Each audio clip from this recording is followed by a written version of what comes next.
Halo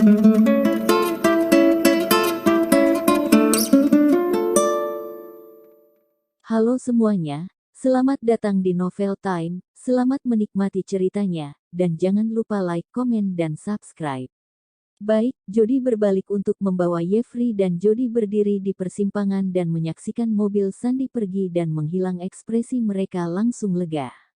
Meskipun Jeffrey mengajar ketiga putra cari keluarga Dominic sejak awal dan mereka juga menghormati Jeffrey, tetapi dengan kepintaran dan puncak kekuasaan keluarga Dominic yang di luar jangkauannya, dia tetap merasa terintimidasi dengan mereka. Atur waktu untuk bertemu dengan nona keluarga Yahya yang kedua, kata Jeffrey, ayah, kamu benar-benar ingin aku menikah.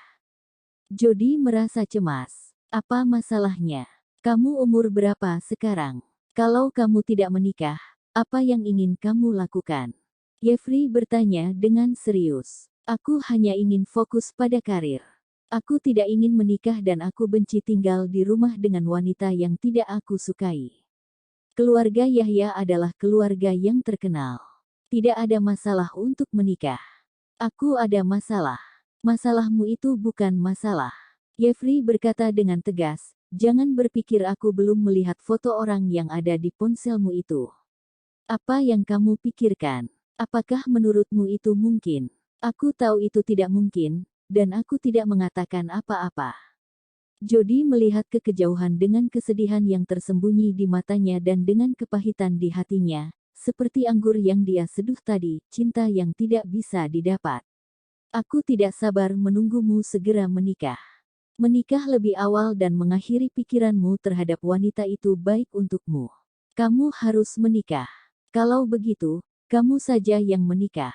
Jody berbalik dan langsung pergi. Kamu, Jeffrey marah, dan sambil menghadapi punggung Jody, dia berkata, aku akan menghubungi keluarga Yahya, dan kamu harus pergi menemuinya. Ada dua anak perempuan di keluarga Yahya, yaitu Tina Yahya dan Erika Yahya. Sejarah keluarga Dimas Yahya tidak terlalu terhormat dan tidak ada hubungannya dengan bangsawan. Ketika dia masih muda, dia adalah anak laki-laki miskin yang berkeliaran di mana-mana, dan kemudian menemui putri seorang bangsawan di Asia Tenggara, menikahinya, dan memiliki seorang putri. Dari situ, dia memiliki banyak pendukung, koneksi, dan menghasilkan banyak uang.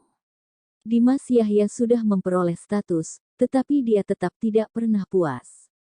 Jadi, dia membawa seorang wanita Asia dari luar negeri untuk menjalani kehidupan bersama dengan istrinya yang sebelumnya. Jika istri yang pertama tidak bisa menerima, maka dia harus menceraikannya. Tetapi, istrinya ini tidak mau karena Dimas kaya raya dan dia juga sudah tua. Perceraian tidak ada gunanya. Dia hanya bisa mentolerir Dimas untuk menikahi istri kedua, Olivia. Ketika Tina berusia 12 tahun, Olivia melahirkan seorang putri. Dimas menginginkan seorang putra, jadi dia sedikit tidak senang memiliki seorang putri lagi. Putri itu diberikan nama Erika Yahya. Tina membanting pintu ruang ganti.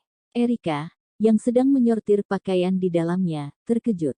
Melihat Tina masuk, dia segera mendekatinya dan menenangkannya.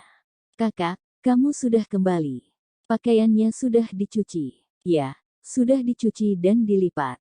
Kamu lihat ini. Erika menunjuk ke arah tumpukan pakaian yang sudah terlipat dengan rapi di lemari. Berapa kali aku harus memberitahumu kalau kamu harus memanggilku, kakak, bukan kamu. Apa kamu tidak bisa mengerti? Tanya Tina. Maaf, kak. Sangat menjijikan dan tidak tahu hormat. Aku rasa kamu sama jahatnya seperti ibumu yang sudah meninggal. Ibuku meninggal. Ibu tiri dan kakak yang membesarkanku.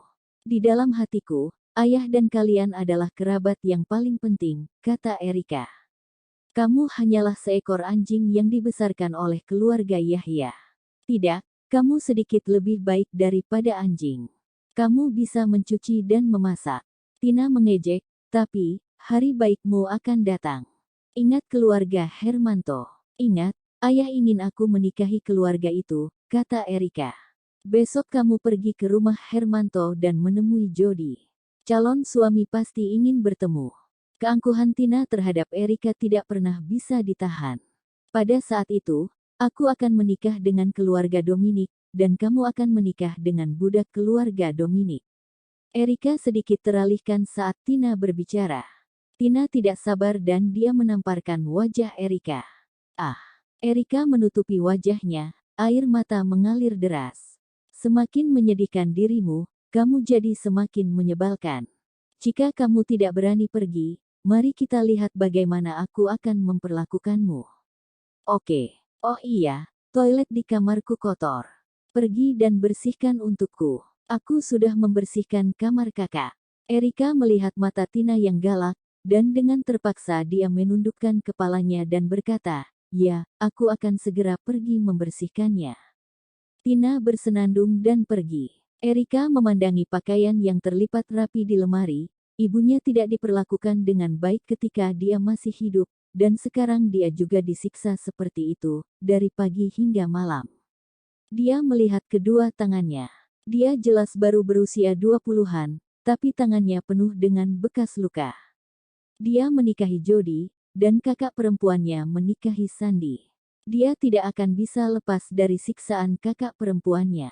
Dia merasa dirinya seperti Cinderella, disiksa oleh satu-satunya saudara perempuannya. Jika dia pergi mencari ayahnya, ayahnya akan membiarkannya disiksa. Dia sangat berharap bahwa akan ada seorang pangeran yang menawan datang untuk menyelamatkannya. Erika mengetuk pintu dan masuk ke dalam kamar sebelum mendengarkan suara. Tina sedang menelepon, "Itu benar, apakah kamu tidak tahu tentang ini?" Erika memasuki kamar mandi, membuka tutup toilet, dan mulai membersihkan dan menyikat toilet itu. Tina datang, bersandar di pintu kamar mandi, dan melihat dia membersihkan kamar mandi sambil menelepon, "Bukankah Jody memberitahumu? Erika lah yang akan panjat sosial.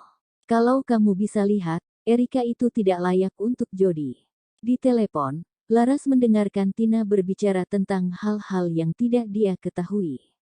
Dia menutup teleponnya dan berlari keluar ruangan. Dia tadi tidur siang dengan nyenyak, tetapi ketika dia menerima telepon dari Tina, dia rasanya ingin tidur lagi saja. "Di mana Kak Ben?" Laras bertanya kepada pelayannya. "Di laboratorium." Laras segera pergi ke laboratorium. Pintu langsung terbuka. Ben mengangkat kepalanya, tangannya memegang pisau bedah, dan mayat yang dibedah ada di depannya. Melihat adik perempuan itu masuk, dia sangat senang. "Laras, kemarilah, aku akan mengajarimu cara membedahnya." Laras terlihat takut dan berseru, "Tidak." Dia mundur dan pintu otomatis tertutup. Dia berteriak melalui pintu, "Kak Ben, izinkan aku menanyakan sesuatu. Apakah Jody akan menikahi keluarga Yahya? Aku pernah mendengar kakak berkata hal seperti itu. Ada apa? Kenapa aku tidak tahu? Tidak ada yang memberitahuku." Laras marah. Ben memandangi adik perempuannya yang marah. Ini adalah peristiwa hidup Jody. Cepat atau lambat, kamu akan mengetahuinya juga. Terima kasih semuanya, jangan lupa untuk like, komen dan subscribe ya.